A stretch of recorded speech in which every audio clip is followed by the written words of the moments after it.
Hi, I am Ritu, and from Adventurize, this is Venturing Beyond 9 to 5, a podcast where we delve into the career stories, experiences, and passions of ambitious individuals.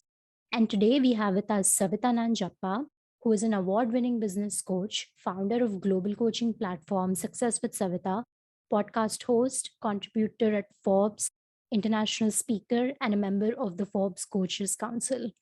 As an internationally certified coach, she has coached over 300 plus businesses, impacted 3,000 plus clients, and has clients all around the world.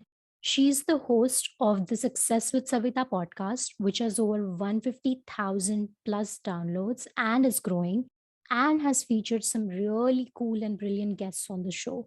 So definitely check it out. And in this conversation, we discuss about her journey as a podcaster and what all does ideating, producing, and promoting a well-made podcast really entail. We also talk about her work as a business coach and the coaching industry in general. So, if you want to pursue a career in coaching of any kind, want to become a podcaster, or are just fascinated with the world of audio content and how it generally works, or if you just want to learn about social media marketing and personal branding generally, then you should definitely check this podcast out. Make sure to follow us on Instagram at adventure.rise, which is adventu.rise.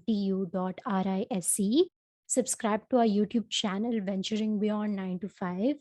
And our podcast is also available on all major streaming platforms if you prefer audio only. And if you have any questions or feedback for us, make sure to DM us on Instagram or email us. Again, all details are in the description.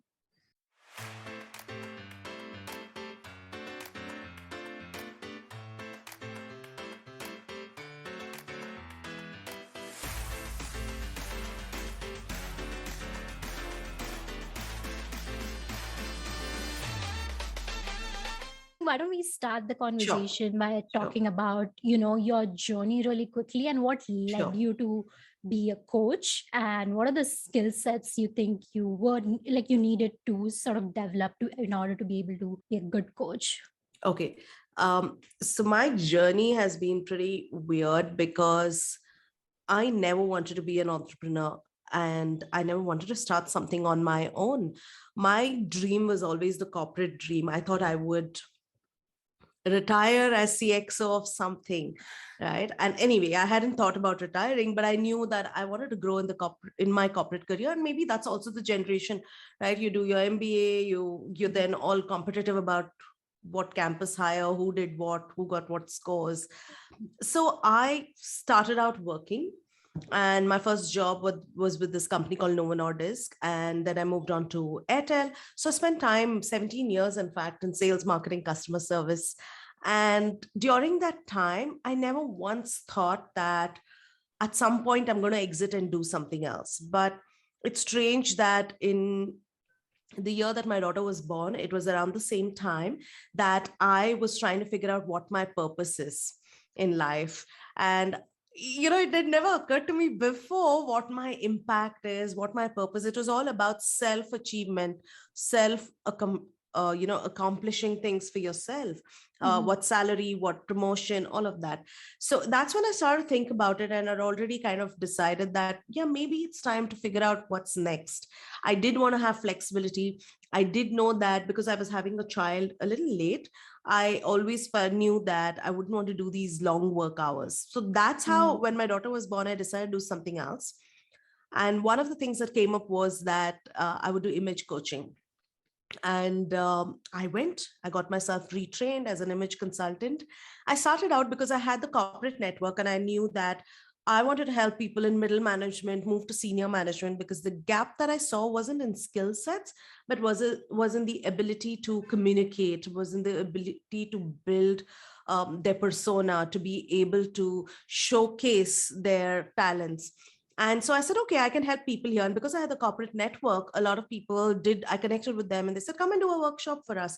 So in my mind, I was still a freelancer, not a coach, not an entrepreneur. And it took me a year. This is 2017. It took me a year to figure out that A, I wasn't making any money. And B, I don't know how to run my own business. Like, I'm in business and I didn't seem to be able to run my own business. Then I was like, hey, you know what? Wait a minute. There are some problems here. I need to be able to. I hated sending out bills. I hated to ask to be paid. All of this happened. Also, because in the corporate world, you get your salary and you never need to ask anyone about your Hmm. income. It is really hard.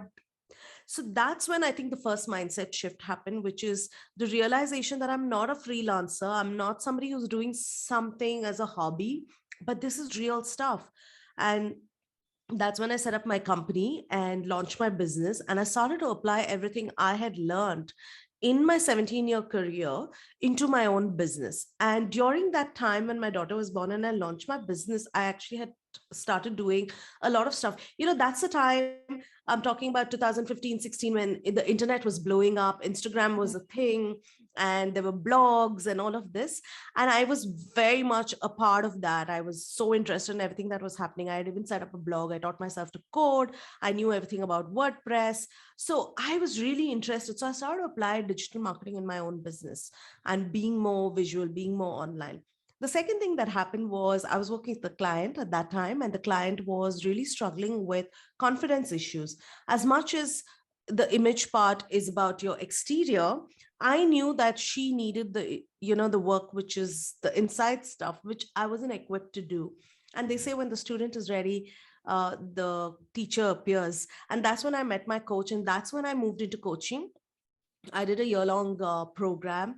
I got my life coaching certification, and that's how I moved into coaching. Why business? Because life coaching is the base. It's like your foundation, and then you have different things that you can focus on. So somebody can focus on relationship. Someone can focus on, just pure life wellness coaching. There are a lot of things that you can do, but I chose business because I had struggled so much in turning my own business around.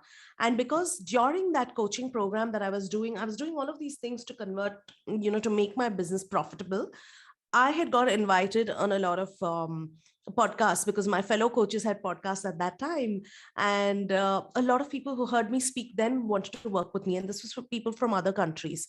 So I started to see success. So today we have a global coaching platform where we work with clients from 13 different countries, which I didn't know was a possibility at that time. It wasn't a vision I had at that time. And because I could turn my own business around with the things that I did in marketing and visibility and all of that, I decided to focus on business because I knew that I wanted to help women start a business. I wanted to help them, show them what was possible. I wanted to show them how you could scale, because I had done it, tried, tested. I knew what works, and I had the process. So that's how I decided to focus on business coaching, and that's what brought me into coaching. More than anything, I feel like the fact that you can spend some time with somebody, change their lives, create some impact in their lives, that is a feeling nobody can take away from you. But yes, of course, to be a coach, there are so many different things that goes into it. And I think that's my reason for why I chose coaching and why business in that. I kind of wanted to ask you something about what you mentioned around, life coaching having different parts to it. When we Mm, hear life coaching, it seems like, you go to a person and you tell them, things that you're dealing with and how to sort of, get a structure to things and be like, yeah. hey, I have these problems. How do I figure it out in my professional life and also in my personal life and go from there? But I do also know that this is a very unstructured industry. There is a lot of training and coaching for the Mhm. coaches itself. There's a lot of certifications happening. Yeah. So in from that front, if someone's looking to become a coach, what are the Yeah. kinds of resources can they look into? That's one thing. And two, how do they know how to train themselves to become a coach in the first place? Yeah. The first is the awareness that you want to become a coach, and you have to know that you are willing to sit through and be patient and Mhm. listen to someone else, and then be able to direct them and guide them, have the experience in a way to be able to give them the right direction. At the end of the day, coaching in its purest form, the way ICF defines it, is you have to ask the right questions and lead the client to finding the answers for themselves. It's not that I give you, hey, here are the answers. I don't spoon feed the answers, but the understanding is that everybody knows what is right for them, and it has to be intuitive. It has to be authentic. So to ask the right questions and then be able to guide them to choosing the path that works best for them, choosing to take action, and of course being there to help them, motivate them, get them through the tough times or the challenging Mhm. time. So first is that awareness that, yeah, I want to do this. This is the kind of work I really like to do, because not for everyone. Not everyone wants to be a psychotherapist. Not everyone wants to be a therapist or Mhm. a counselor. And then if you decide to do it the right way. Today, yes, like you said, it's unstructured. Someone does a 7-day long program and then they say, I'm a coach. You're not. You're not a coach, Mhm. because actually the real training takes time. Simple life coaching program is about 6 months long. Okay. And there's a lot of reading that you would do. Then you actually have an assessment. And then you only clear that you've completed the certification. After that, you have to, if you want to get ICF certified, which is the international coaching body, you do get there are different certifications. But if you want, the first level is getting this certification and having the coach certified, CC forum certifying you. That's one. Not everybody gets that, because they do random programs. It's somebody like, I can start an academy tomorrow and give out certificates, but it's just I, Mhm. me, myself, right? Who's Yeah. decided that. And so that's the first level. And the second level is to go and get your ICF certification, which has some things that you have to do. There is like stuff that you have to submit your coaching recordings. It's a process. It's not something that you do overnight. And a lot of people skip this. But the reason that you've got to do this, because you should know, because when you're talking to somebody and you're helping someone through their life, it's a big thing. You don't Yeah. get to, you shouldn't be doing it if you're not equipped, if you're not experienced, and just random, read something from a book and just start giving random advice. That's not the right way. There is a structured process. So that's Mhm. number one. So I would say look for those programs which are verified, which are the right ones. Get yourself certified, bare minimum. Okay, that's the thing. But having said that, even in the US, there are a lot of people who are coaches and who have developed their own process. It really is up to the client who they want. At the end of the day, if you find a coach who's right for you, who you resonate with, maybe, I mean, you can choose to go forward, but be careful of the quacks, like I call it. And it's there and everywhere. But there are very many different certifications. There's the life coaching. Then once you do that, you can add on to your executive coaching, you can add on to organizational development coaching. Then there's spiritual coaching. There are many forms, so you can pick and choose. After you do your life coaching program, what would you like to focus on? Do you want to be a generalist helping everybody on everything? Then it's hard to find your target market, right? Because you're catering to everybody. Mhm. But you can niche down and focus on relationship coaching, right? Or you can focus on just spiritual or abundance coaching. So you can choose after that. And of course, there's NLP. You can do NLP, you can add that on. So you can take on many more certifications along the way, but bare minimum, do the life coaching program. And there are many institutes which show that they are accredited, the programs are accredited by ICF. Because you can do a program somewhere, but then if it is not verified, if it's not agreed or Mhm. okayed by ICF, then you have to repeat it before you can actually get that certification. Right. No, yeah, absolutely agree with that. Even for the platform that we are building right now, we are on the lookout for career coaches that are sort of Yeah. wanting to work with early in career students and that kind of demographic. And as we are like on the quest of finding these career coaches, right? And it's kind of the same thing. You can call yourself a career coach if you have done some sort of Yeah. certification or even like If start you have posting it. content and get a little bit of traction. It doesn't really take anything to ask Yeah. that. And that's what makes it kind of difficult because then if like from the career coach's perspective you got to be responsible enough and be like if I am going and talking with an 18-year-old a 19-year-old Yeah. they're not going to know much, so the onus is on you to be able to do that. But at the same time it's hard with internet and it's really hard with social media. And also I've like seen a lot of of course life coaching is really important for you to flourish and the spectrum of mental health to positive psychology, like pushing Yeah. yourself to be more positive. But at the same time, there's certain things that only certified psychiatrists or certified Yes. psychologists can Therapists do. should do. Yeah. Exactly, because they've learned the science behind it. Yeah. Even from that front, I've seen a lot of examples online where students have gone and talked to a life coach when in reality they needed to talk to a therapist who's certified in Yes. that. Yeah. So those kinds of things are really hard to gauge when you just find someone's ad online or an Yeah. Instagram profile or something like that. So Yeah. if a student or like a someone who's in the younger demographic is looking out for a coach of any Mhm. sort, what are the things they should like see to figure out if that person is either credible or if they should be trusting to go ahead with that? Yeah, I think that's like it's tough to kind of Yeah. narrow down on nothing. The first thing I would say is talk to, you can reach out and set up calls with different coaches. Okay. The most important thing is to have someone who you can connect with. Hmm. Not everybody you can, I've had many people who come to me, like I'm very specific that I work with a lot of millennials, young people. Hmm. But a lot of people come to me and say, I went to this other coach and they were so judgmental, but that's not Hmm. the job. And that's what I like about having being certified, because ICF clearly states that you're not a therapist. So we Right. know what are things we should be coaching on and what you shouldn't be coaching on. Right. So career is a nice space to be in. You can give guidance on career if you have the experience, if you have some form of training. But even if you don't, if you can connect to the person, number one, so set up the calls. Most coaches should have their first preliminary call. In that, you can ask a few questions which should be around, what are the results, I mean, these are my goals, what's your process to get me to my goals, and then see if there's that energy fit that happens. I do something called as the discovery session before I work with anyone, one is to one. I always have a first phone call.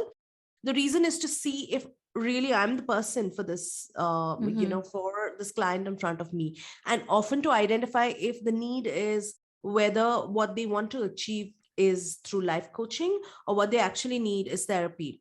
And there are Hmm. oftentimes that people who come to me, but they're going through everything, right? Tough times, somebody has is going through a bad marriage.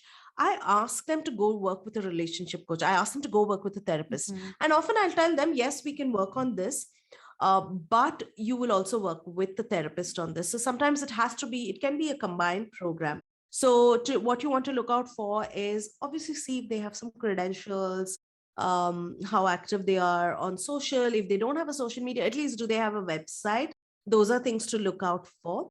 Second, set up a call, connect with them, hear them out, tell them what your goals are, and ask them what their process is to get you there. And third, ask as many questions as you want, as you need to see if this is the right person for you. Once you talk to a few coaches, you'll be able to gauge who's the best one for you. So don't start with one person and stop. Try out at least 2 to 3 or 4 coaches till you find someone who's a fit. It's like, you can go to a doctor, you can go to a general physician, but you may not like everybody's bedside manner. You may want to go with someone who you can connect with, who you can be open with and honest, Hmm. and who will not judge you for anything that you're sharing, and who can actually give you solid tips. Another thing I like to also, if especially for young people, if they're looking for career coaches, look at their experience a little bit, because what can also happen is, along with coaching, maybe they'll also be able to give you access to a network that you may otherwise not have because of who Hmm. they are and what their profile is and what kind of community they've built. Right. Yeah, that's a really great point. I was wondering in terms of someone wanting to become a coach, right? And this is sort of a thing where you're working one on one with another person, and sort of the value you're giving. Your product is basically your brain, for the lack of a better word, right? Yeah. Like your experience is what you already know. So, would you say that venturing into being a coach is something that works well for people who have certain years of experience working in a field? Or could someone right out of college or at like early stage in their career also become a coach? I think I know a coach who got out of college and became a coach, and she Hmm. focuses on life purpose coaching. And so I don't think you need a certain years of experience. I Hmm. do feel like I see a lot of people saying, I'm a business coach, but do you have the experience of having grown your own business that you are the best person to advise somebody? That's Right. where I think experience counts. But whereas if you're doing life coaching, or if you're doing life purpose coaching or law of abundance, or all of those things, including career, you don't need to necessarily have the experience. But what you lack in experience, can you make up in other ways through learning, investing in your own growth and personal development, applying your tools to yourself, realizing what works, what doesn't work, building a process. So I think there's no correct age to become a coach. You don't need the experience, but you can start right off. The one was about business coaches. I feel like should have some experience either running a business. That's why usually you see people who retire as CEOs and CXOs, they take to coaching because they're like, okay, this is the experience that I had. I'm going to bring it to you, and this is what worked, and then they are able to coach others. The other area is, if you're calling yourself a life coach, please get your own life in order. I've seen a bunch of people who call themselves life coaches, but their own lives are huge. It's a hot mess. So don't be a mess yourself, and then hope that people are going to follow you, because people can always tell if you don't have it together. So I think those are things, but otherwise, yeah, you can start off immediately after college. That can be the career path you choose, and a lot of people are doing that.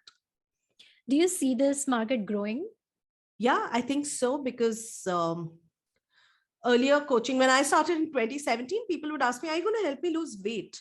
But now you see so many more coaches. So I think, yes, this market is here to stay, because people need somebody to either mentor them, somebody to help them through their self-development goals. I think there's a real need for it. And I feel like the more coaches, the better, because you can actually help someone live their best life. And that's something that is a great thing to explore. Mm-hmm.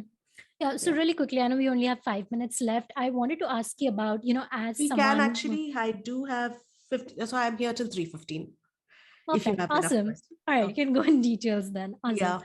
So in terms of like being a coach yourself, right? Especially when you're just starting out, I'm assuming the kind of network you did or the kinds of clients you did weren't like always there, right? Or probably the connections you made over time. So when you're just starting out, what would like a good approach be towards, find those first sets of clients that can further, enhance your credibility in the market itself? Yeah. So this is a good question. But when I started out, the network that I had was a corporate network. Uh-huh. And by the time I was trying to figure out what kind of coach I wanted to be, I'd done a few things, not chosen a niche. Now I know that I'm focusing on people who want to start their own business. But at that time, I felt like I did everything, and the network didn't necessarily help. In fact, the people who will end up working with you will be strangers. So Mhm. don't worry about not having a network. That's my first, for all the perfectionists, overthinkers, and warriors. Don't worry about not having a network or not having the contacts. You need to show up and focus on three areas. Number one is, how are you going to get your first 10 clients, first 50 clients, first 500 clients? That means you need to have a strategy in place. You need to have your marketing in place. For marketing, get clear on what's your offering. Okay, what is your minimum, like what's your first offering, what's your coaching offering? Is it 1:1? There are many different types of coaching. There's workshops, there's group programs, there's group coaching, and then there is the 1:1. Not everybody does a 1:1. Some people just run the online courses, some people just do corporate workshops, some people just do a group program, and some people do 1:1. Someone like me, Mhm. I do a mix of all of these. It depends on the opportunities that really come my way. But I started out with 1:1. I've really honed my skills over there. And now it's become so busy that I'm not able to take on the 1:1. So I've had to move it into a group program, which is the 100 Club that we have. So Mhm. your first focus is, how do I get my first 10 clients? It will come in two ways. One is your organic offline outreach that you do. It could be referrals, people that you know, letting people know. Sometimes we feel icky about telling people that, hey, this is what I do, if you know anyone who needs this. But it will actually come from your immediate, family and friends circle. So make sure that you let them know this is what you do and how they can work with you. Second Mhm. is to use all kinds of free marketing tools that are out there, include especially your social media. Okay, so use that to start creating valuable content. So people then ask, okay, not everybody is going to do DIY, right? Because Google has all the information. If you knew how to apply it, nobody needs anybody to teach them anything. But it's only maybe 5%, 10% may apply it from Google. The rest of people want you to show them how. They need help. So use the free marketing tools to create content, so people will then reach out to you and then want to work with you. So I feel like focus on your immediate circle and have all these offline initiatives that you do, which is show up, be visible, pitch yourself to businesses, do workshops, be on speaking panels, ask to speak, put yourself out there. And if you don't have any of these opportunities, use your own social media to go live and share the value that you offer, share what it is to work with you. And that's how you will start to attract clients. Then, of course, you need to create a small budget and invest in a little bit of paid marketing.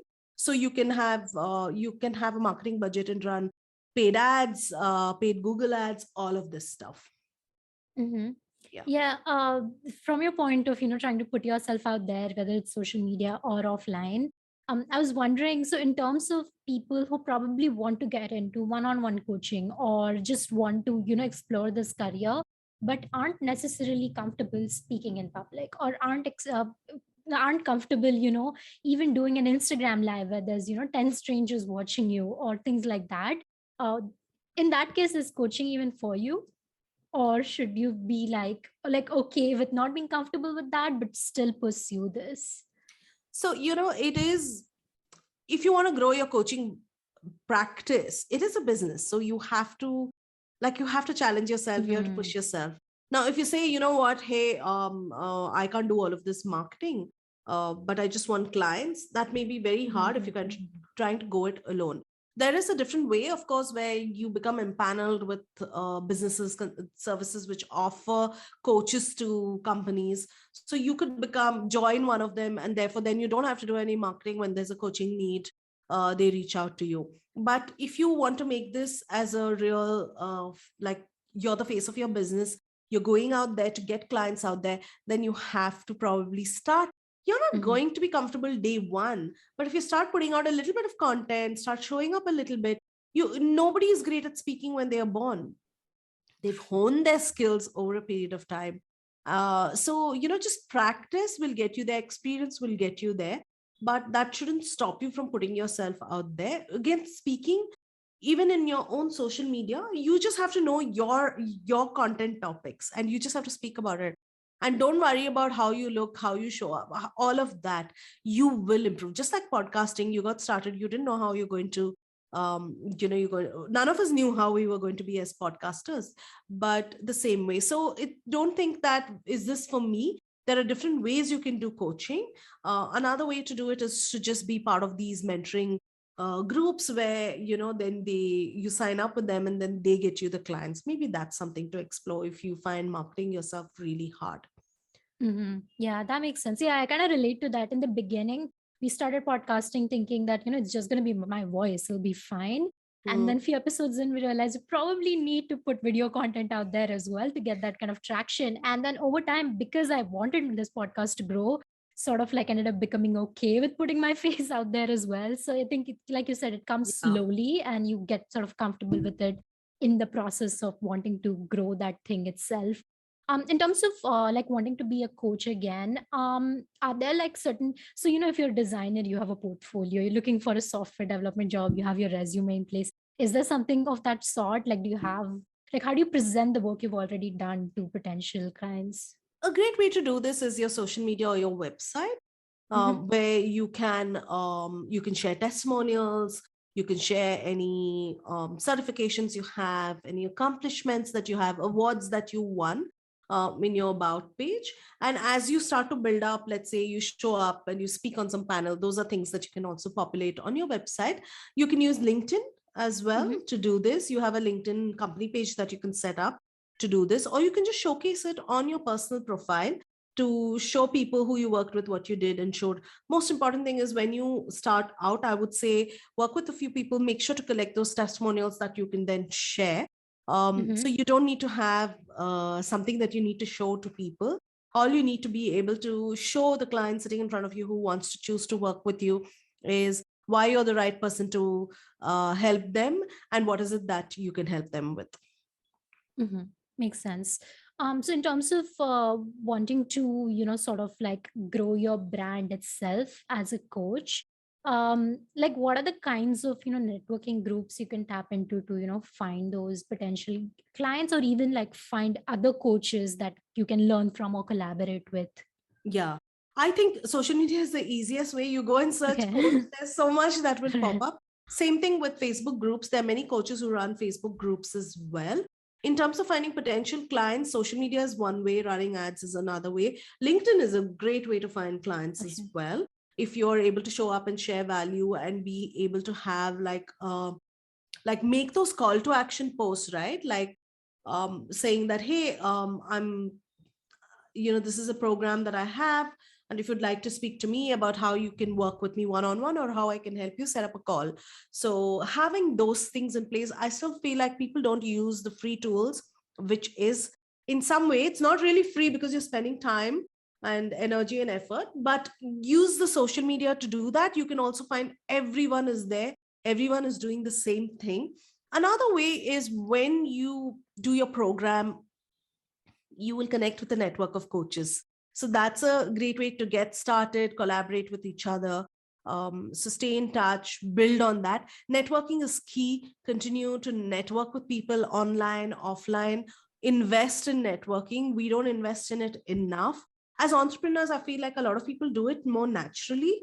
But corporate, when people are in corporate, they just don't network. But I feel like this is a great way for you to find not just groups, but also to find clients. Mhm.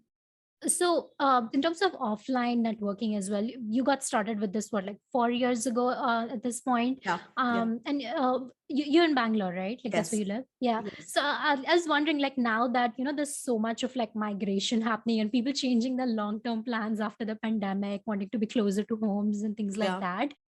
In terms of networking, of course, like, there's a bunch of things you can do online. But has your location ever mattered in terms of growing your personal brand or even just networking in general?